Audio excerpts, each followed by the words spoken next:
Ladies and gentlemen, I'm filmmaker James Fox, executive producer of Out of the Blue. I'd like to welcome everyone here to today's unprecedented event. As we take pause in honoring our country's servicemen on Veterans Day, I would like to take this opportunity to thank all the distinguished panelists for traveling here from so far: Iran, Peru, Chile, and the UK. I also want to thank journalist Leslie Kean, the Coalition for Freedom of Information. Without her, this event could not have happened. Her tireless efforts for the last 3 months were invaluable. Our panelists are about to share with you extraordinary experiences they've had while conducting their duties as high-ranking government, aviation, and military officials. I'm now honored to present our moderator, former Air Force captain and two-term Arizona governor, Fife Symington.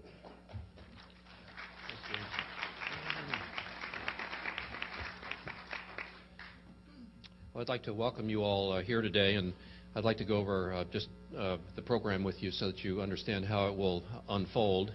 But first, I'd like to thank James Fox for his unbelievable investigative work and research over the past 12 years on this subject. He has really provided, I think, a great public service in an arena which is met with a great deal of skepticism and I just admire his courage. And I've also very much enjoyed his production Out of the Blue. I think he's done a great job with that.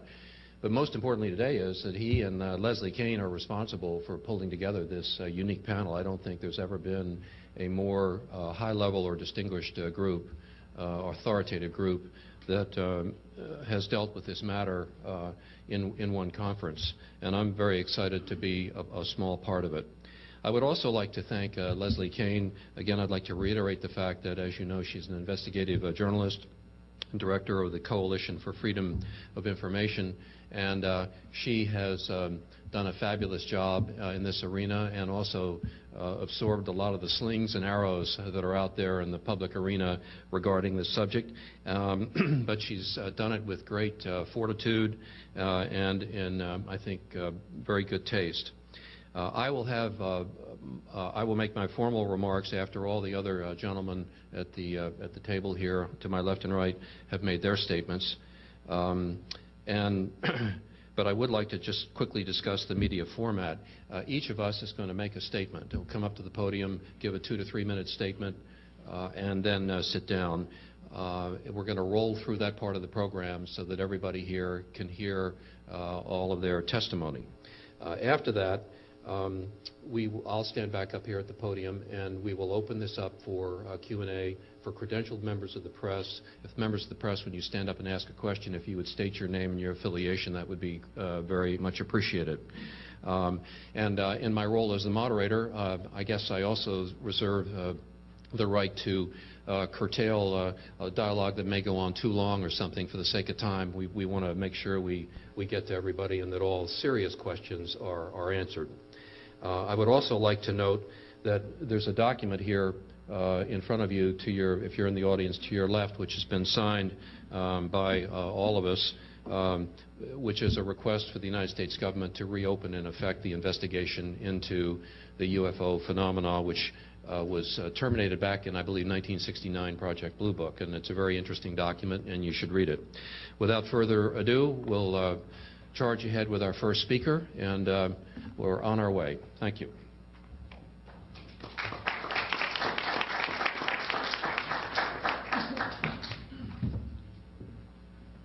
Ladies and gentlemen, good morning.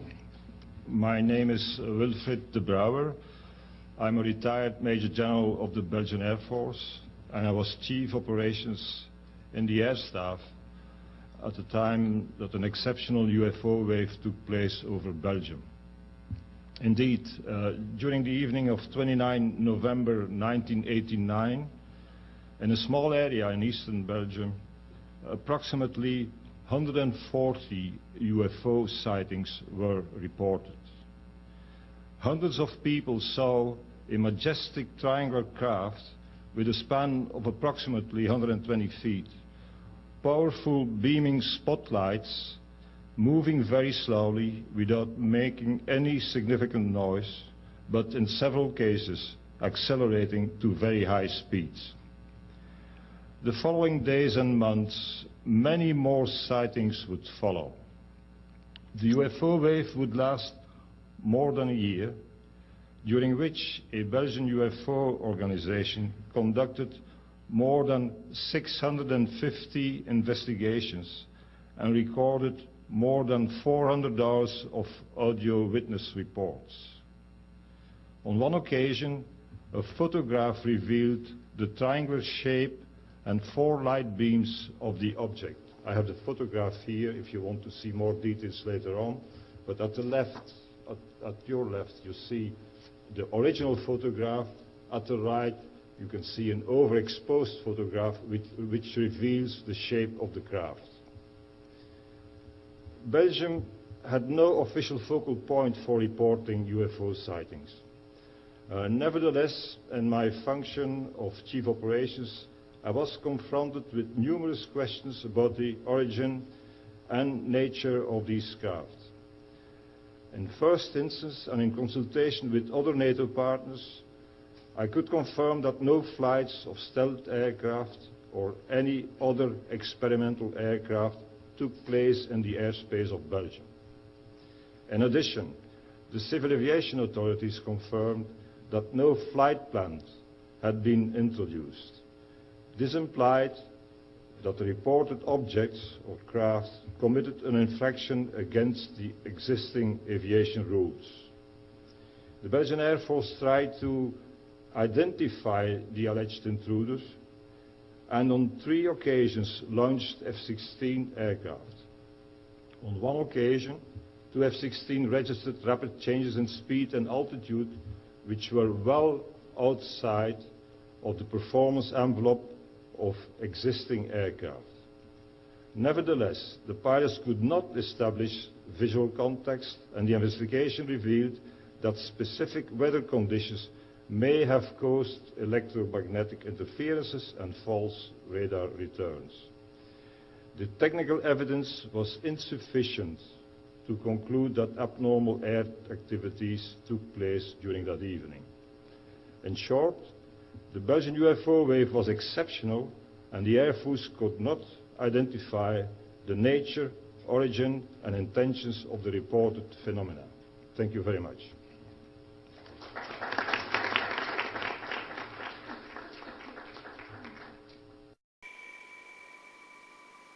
A similar triangle-shaped UFO was observed and filmed by hundreds of witnesses in March 1990 over Belgium. 2 F-16 fighter jets tried to intercept the UFO. The pilots reported that the object increased speed in just 3 seconds from 200 to 850 miles per hour.